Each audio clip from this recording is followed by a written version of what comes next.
Today's reading is from Mark's Gospel, starting at chapter 5, from verse 14.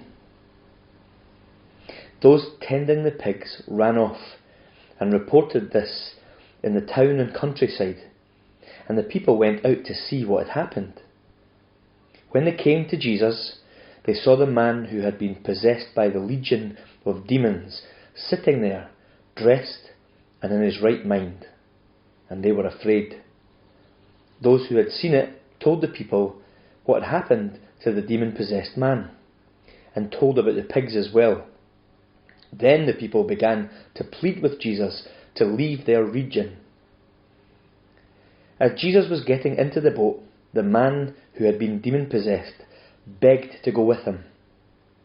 Jesus did not let him, but said, "Go home to your own people and tell them how much the Lord has done for you, and how he had mercy on you." So the man went away and began to tell in the Decapolis how much Jesus had done for him, and all the people were amazed. Amen. Hi, welcome back. We continue our studies in Mark's Gospel. Last week we talked about the man who was terrorised by demons and Jesus freed him, and we ended the story when Jesus sent the demons into a herd of pigs which rushed off into the lake and were drowned. And that's where we paused the story. What happens next is that the local people are unhappy. Quite clearly you can understand that their pigs are all drowned. So local people are terrified and unhappy about what has happened. They basically tell Jesus to leave. Then the man known as the demoniac, who is now healed and in his right mind and who has been set free and delivered from these demons, he wants to go with Jesus. But Jesus says, "No, you stay here, you stay where you are, and you go to your own people and tell them what God has done."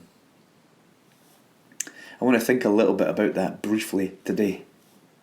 Many people have ideas about the kind of ministry they would like, and I don't mean formal ministers, I mean any Christian. All Christians have a ministry. Many people have an idea about what they would like that to be, and today I think lots of, probably young Christians, but lots of Christians in general aspire to some of the ministries that they see. That you look at the videos online of fantastically developed churches and you wish that you could be like that. We want something glamorous, we want a Christian life that looks exciting and cutting edge and all this kind of stuff. But really that's not what Jesus called us to. Not to try and aspire to what other people are doing, not to necessarily aspire to a similar lifestyle or ministry. Jesus calls us to what he calls us specifically to. For this man, it was to stay where he was. Some of the other people, the disciples that Jesus had called to go with him, they left their homes, they followed. But this man, to follow Jesus, meant to stay where he was. He was to go back to what he knew, where he was from. I wonder how you relate to that. How do you feel about the calling, the ministry that Jesus has given you? You are perfectly equipped to minister to those around you, to share the good news of Jesus Christ around you. You are perfectly equipped to share that good news with those that you grew up amongst, with those that you are like.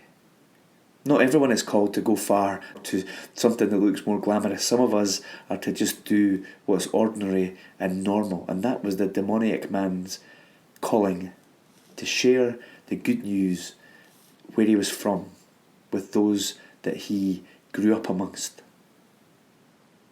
I don't know how he felt about it. I don't know if he was deflated because he wanted to leave. He had every reason to want to leave because of his past and the reputation that he had. But how about you? How do you feel about what God has called you to do?